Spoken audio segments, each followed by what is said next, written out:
Good evening from Westminster, where it's been a chaotic day for Theresa May's government. The Prime Minister came to the House of Commons to announce that the big parliamentary vote on her Brexit plan, due tomorrow, had been delayed.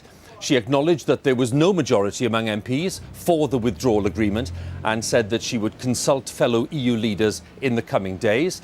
Mrs May's main goal is to seek further assurances on the so-called backstop guarantee, which relates to the Irish border. European leaders have insisted again today that the current deal cannot be reopened, and Labour has now secured an emergency debate tomorrow on this delay. We'll have the latest from Brussels and from Northern Ireland, but our first report on this delayed vote is by our political editor Laura Kuensberg. There is some flash photography coming up. The landmarks look the same, but these are extraordinary days this place will remember. On the Prime Minister's most important plan, the Brexit compromise that's taken more than 2 years, Theresa May simply didn't have the MPs to back her. So instead, the Prime Minister backed down. If we went ahead and held the vote tomorrow, the deal would be rejected by a significant margin. We will therefore defer the vote scheduled for tomorrow and not proceed to divide the House at this time. In other words, she knew she would lose, so there'll be no vote tomorrow. Instead, she's appealing to the rest of the EU to look again at the most controversial part of the agreement, the backstop. I will go to see my counterparts in other member states and the leadership of the Council and the Commission. I will discuss with them the clear concerns that this House has expressed. We are also looking closely at new ways of empowering the House of Commons to ensure that any provision for a backstop has democratic legitimacy. The Cabinet can nod along, but was the Commons really listening? Is it realistic to reckon she'll ever get the support she really needs? I still believe there is a majority to be won in this House in support of it, if I can secure additional reassurance on the question of the backstop. And that is what my focus will be in the days ahead. Does this House want to deliver Brexit?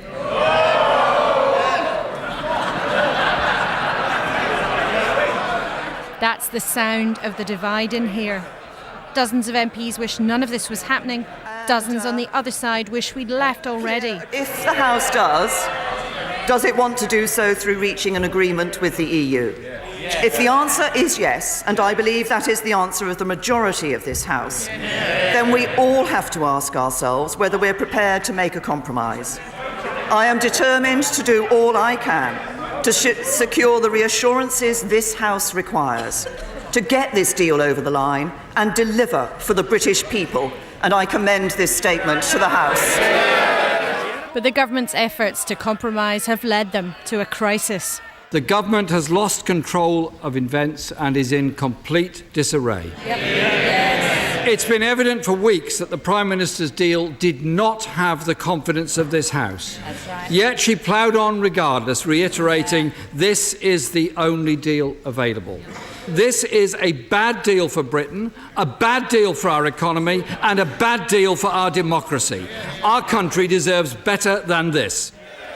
Even the Speaker furious that the government's dropping a major vote like this. Halting the debate after no fewer than 164 colleagues have taken the trouble to contribute will be thought by many members of this House to be deeply discourteous. But that procedural palaver was nothing compared to the onslaught for the Prime Minister from all sides.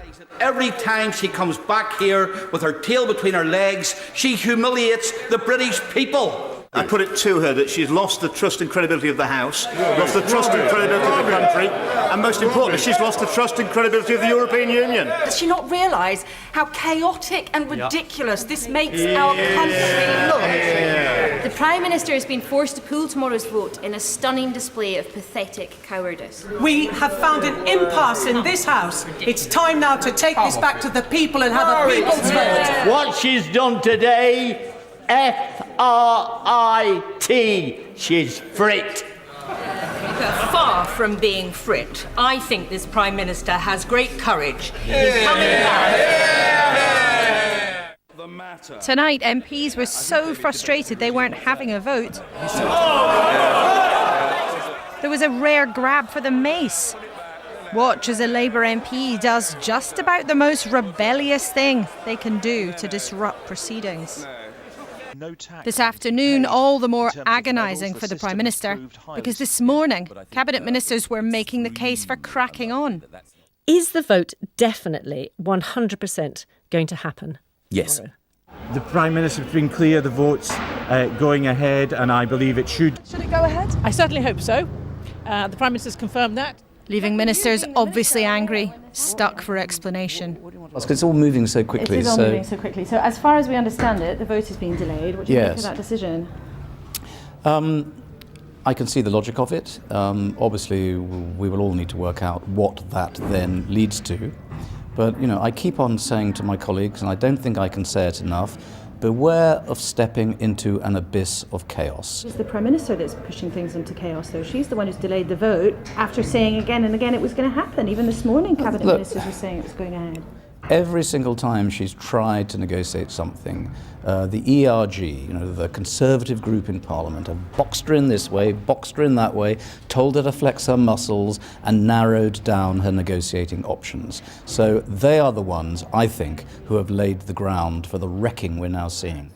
But if the Prime Minister's banking on the EU making changes, it doesn't sound promising. Not at all. The withdrawal agreement, including the Irish backstop, is the only agreement on the table. It took over a year and a half to negotiate. It has the support of 28 governments, and it's not possible to reopen any aspect of that agreement without reopening all aspects of it. Can you really improve your deal, Prime Minister? For weeks, the chatter in this circus has been whether she can win her argument. But Theresa May's enemies may now accuse her of losing her nerve. Laura Kunsberg, BBC News, Westminster. Well, as we heard, Theresa May will travel to Brussels in the coming days to try to get reassurances over the issue of the so-called backstop, the guarantee on the future of the Irish border. European leaders have been clear today again that the deal already agreed can't, in their view, be altered. So what kind of reaction will the Prime Minister get in Brussels, and how realistic is the prospect of the kind of change that some of her MPs are demanding? Our Europe editor, Katja Adler, has been looking at the reaction from Europe. EU leaders tonight are reflecting on their Brexit options, taken by surprise by the delay to the Brexit vote in Parliament. That Brexit deal is the EU's final offer, they say, but they know too the Prime Minister needs their help.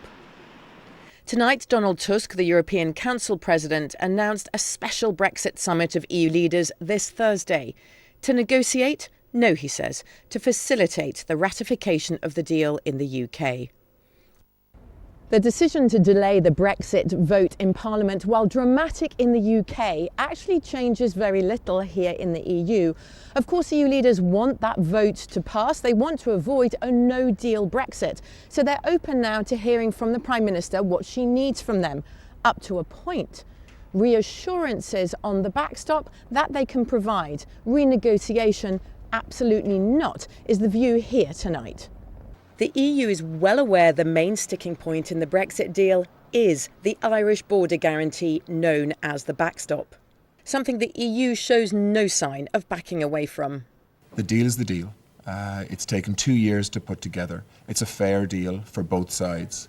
It protects, from an Irish perspective and from a British perspective, peaceful relationships on the island of Ireland. Critics in the UK don't like the backstop because it keeps the UK tied to EU customs regulations, prevents the UK from making its own trade deals, and the UK needs the EU's go-ahead to get out of the backstop once it's triggered.